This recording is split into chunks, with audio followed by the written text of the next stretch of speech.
Bom, nós vamos hoje trabalhar a questão das linhas de comando no Linux.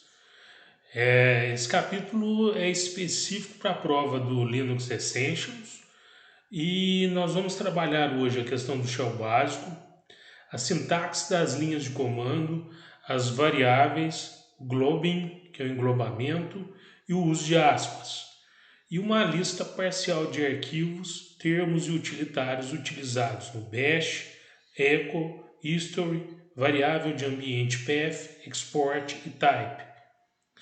Bom, para a gente começar aqui numa introdução, a gente pode dizer que as distribuições Linux modernas elas oferecem uma ampla variedade de interfaces gráficas de usuário, mas o administrador ele sempre precisará saber como trabalhar com a linha de comando ou shell. O shell é um programa que permite a comunicação por texto entre o sistema operacional e o usuário. Trata-se normalmente de um programa de modo texto que lê os dados inseridos pelo usuário e os interpreta na forma de comando para o sistema. Existem vários shells diferentes no Linux. Esses são apenas alguns exemplos.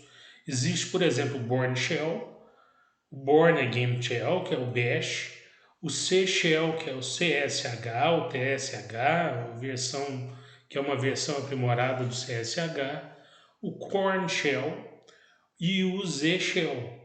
No Linux, o mais comum é o Shell Bash, e o que será usado em nossos exemplos e exercícios.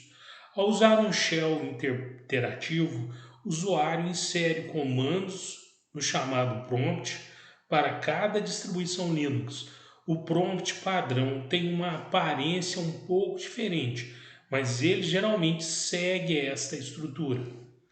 Bom, nós temos aqui alguns exemplos de alguns tipos de prompts que são criados aqui em cada uma das distribuições. Nós temos aqui username, hostname do diretório atual, né, que é um tipo de shell. No Ubuntu nós temos este tipo aqui de prompt. O prompt de usuário, que é o root mais o nome do arquivo. E aqui a tralha. O CentOS nós temos aqui o nome do usuário mais o nome do home, ou então do arquivo root, e mais aqui o cifrão. E no prompt do superusuário, nós vamos ter aqui o usuário root, mais o nome do arquivo, mais a tralha. Bom, nós temos aqui algumas palavras que é importante a gente saber justamente porque elas sempre vão aparecer e por uma questão conceitual é importante que a gente conheça essas palavras. Então nós temos username, que é o nome do usuário que está rodando no shell, hostname, que é a máquina, né, a hospedeira, que é aquela máquina que está rodando o shell, o diretório corrente, que é o diretório no qual atualmente o prompt está, porque na realidade no momento em que o prompt ele está piscando lá na tela, ele está indicando algum diretório específico onde você vai trabalhar. E à medida que você vai utilizando o comando cd mais o nome do diretório, você vai se movimentando entre os diretórios. O shell type, que indica o shell que está sendo executado por um usuário comum, e a tralha, que indica que o shell está sendo executado pelo superusuário root. Ou seja, sempre quando nós vemos aqui na tela a tralha, é porque existe ali um root como usuário.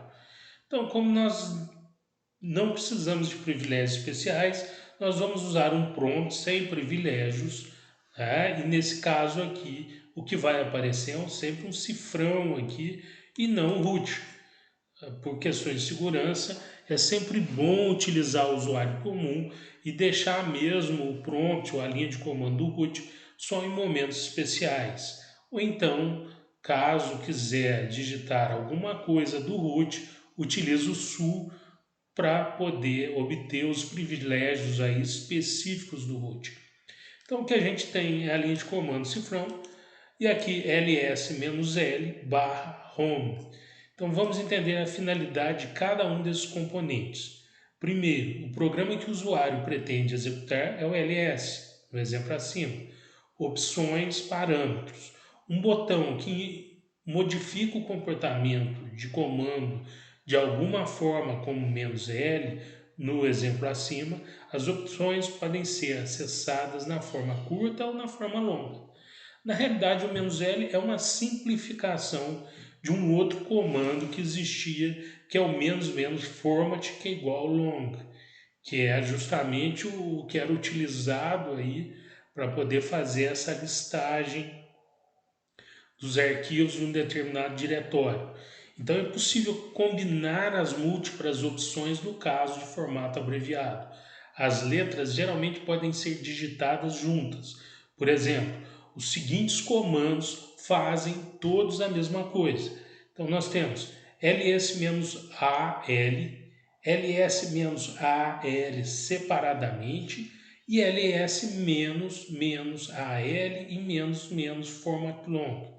Os argumentos: dados adicionais exigidos pelo programa como nome de arquivo ou caminho, como /home, no exemplo acima. Então, a única parte obrigatória dessa estrutura é o próprio comando. Em geral, todos os outros elementos são opcionais, mas um programa ele pode exigir que determinadas opções, parâmetros ou argumentos sejam especificados. A maioria dos comandos ela exibe uma visão geral dos comandos disponíveis quando executados com o parâmetro "-help". Ou seja, o "-help" ele ajuda a gente a conseguir entender um pouco mais aí qual que é a função daquele comando ou para que aquele comando serve. Em breve, a gente vai ver algumas formas adicionais da forma como esses comandos acontecem. Então, tipos de comportamento dos comandos. O shell ele possui dois tipos de comandos, os comandos internos e os comandos externos. Os comandos internos eles fazem parte do próprio shell e são programas separados. Existem cerca de 30 desses comandos. Seu principal objetivo é executar tarefas dentro do shell. Por exemplo, alguns aqui que cita aqui pela apostila é o cd, o set, o export e os comandos externos. Os comandos externos são aqueles que residem em arquivos individuais. Esses arquivos geralmente são programas binários ou scripts e eles de alguma forma servem para que atenda algumas necessidades do usuário, só que eles não estão inclusos lá dentro do shell. Então, quando um comando externo ao shell é executado, o shell usa a variável path para procurar um arquivo executável com o mesmo nome que o comando. Além dos programas instalados, como o gerenciador de pacotes da distribuição, os usuários também podem criar seus próprios comandos externos. O comando type ele mostra a que tipo pertence um comando específico. Então, se a gente digitar, por exemplo, type echo, ele vai mostrar que o echo é um shell, é um programa, é um comando interno do shell. Se a gente colocar type man, ele vai dizer que o man de manual é um script, ou seja, um programa que foi acrescentado dentro de um sr/bin/man. Então, sempre quando a gente utilizar o type, ele vai mostrar o caminho, ou seja, de que tipo de função, de onde vem aquele determinado programa. O que a gente tem agora são as citações. Então, como usuário de Linux, você precisa saber criar ou manipular arquivos ou variáveis de diversas maneiras. Isso é fácil quando se trabalha com nomes de arquivos curtos e valores simples, mas fica muito mais complicado quando, por exemplo, a gente precisa usar espaços, caracteres especiais e variáveis. Os shells eles oferecem um recurso chamado citação, que encapsula esses dados usando diversos tipos de aspas. Por exemplo, no Bash há 3 tipos de citações: as aspas duplas, as aspas simples e os caracteres de escape. Então, por exemplo, os seguintes comandos eles não agem da mesma maneira devido à citação. Então, por exemplo, a gente tem esse exemplo aqui, aonde se criou uma variável chamada toWords, que é igual, entre aspas, duplas, toWords. Então, sempre quando a gente tiver uma situação assim, nós estamos dando a uma variável chamada toWords um conteúdo dentro de aspas duplas que vão ter aí a quantidade de dados chamado toWords. Então, depois utilizando touch toWords, ou seja, eu crio uma variável chamada toWords e depois eu vou listar com ls-l essas informações. Então, touch toWords, ls-l, ele vai ter aí todos esses arquivos. Primeiro arquivo chamado to, segundo arquivo, entre aspas, simples, chamado toWords, e o terceiro arquivo chamado words. Então, são exemplos aí de criação de variáveis e de encapsulamento dos dados aí dentro dessas variáveis. Então, a linha com toWords é uma variável bash que nós mesmos criamos e essas variáveis mais tarde elas vão servir para que a gente mostre aí como são feitas as citações e como essas citações elas vão afetar aí as saídas de variáveis. Bom, nós vamos falar agora sobre as aspas duplas. As aspas duplas, elas dizem ao shell para considerar o texto, entre aspas, como caracteres regulares. Todos os caracteres especiais, eles perdem o significado, exceto o cifrão. Ou então a barra invertida. Isso significa que as variáveis, elas vão de alguma forma continuar existindo mesmo que estejam aí dentro das aspas duplas.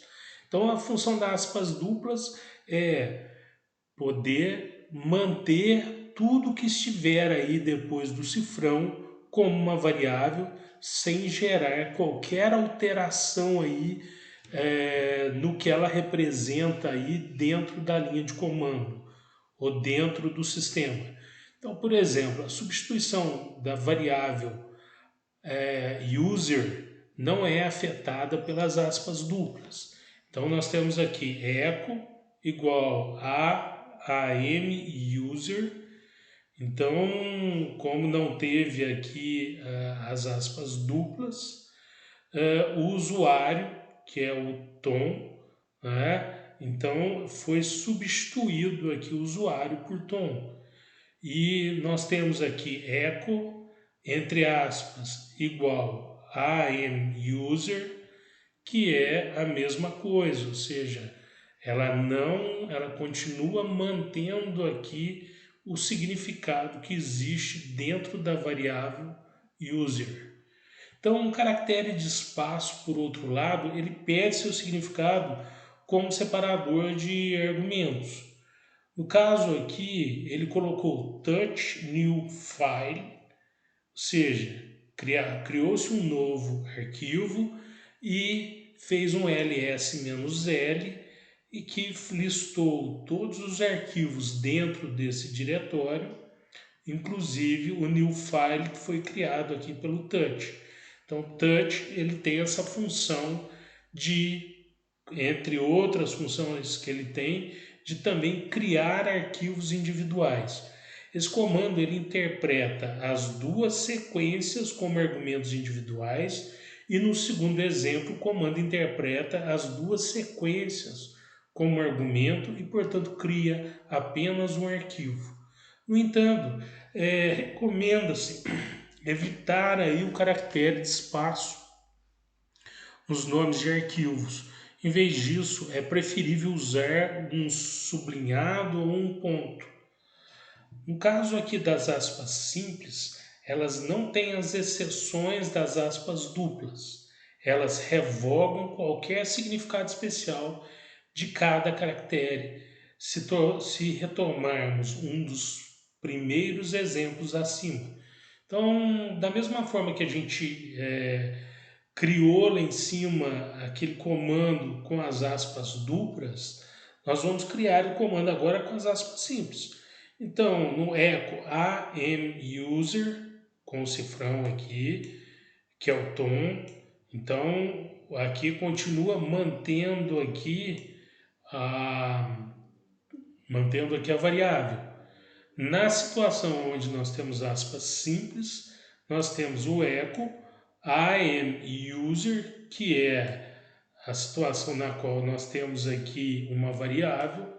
Essa variável ela surge como se ela fosse uma escrita normal, porque na realidade aqui a variável mesmo que substituiria a palavra e colocaria a palavra tom, ela é trocada pela escrita literal. Então, o que a gente vai ter aqui é uma escrita literal dentro das aspas simples.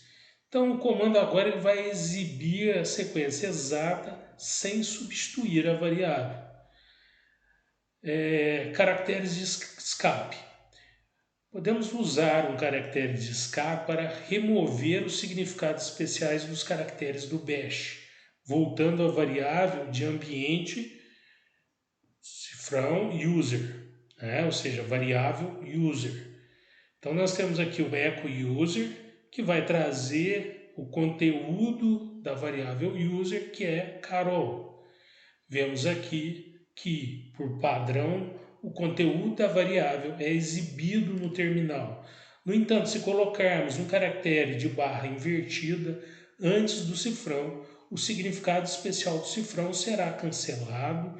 Por sua vez, isso não permitirá que o bash expanda o valor da variável para o nome de usuário da pessoa que está executando o comando, mas em vez disso interpretará o nome da variável literalmente. Então, nós temos aqui também um echo barra user, que é a variável user, que vai trazer a mesma escrita que tem aqui em cima, ou seja, ela vai cancelar a variável, essa barra cancela a variável e traz literalmente aquilo que está escrito lá em cima. Eu acredito que funcionaria como se fosse uma aspa simples, né? Ou seja, trouxe aí a escrita literal ao invés de trazer aí a variável. Como você deve lembrar, é possível obter resultados semelhantes usando aspas simples que imprimem o conteúdo literal do que estiver entre elas. No entanto, o funcionamento do caractere de escape ele é diferente, pois instrui o bash a ignorar qualquer significado especial do caractere que ele precede. Então, a barra ela vai servir aí como esse caractere de escape. Bom, o conteúdo ele é esse praticamente aqui do primeiro capítulo e nós vamos depois do segundo capítulo e posteriormente fazer os exercícios para poder tentar compreender melhor esse conteúdo. Então, até mais.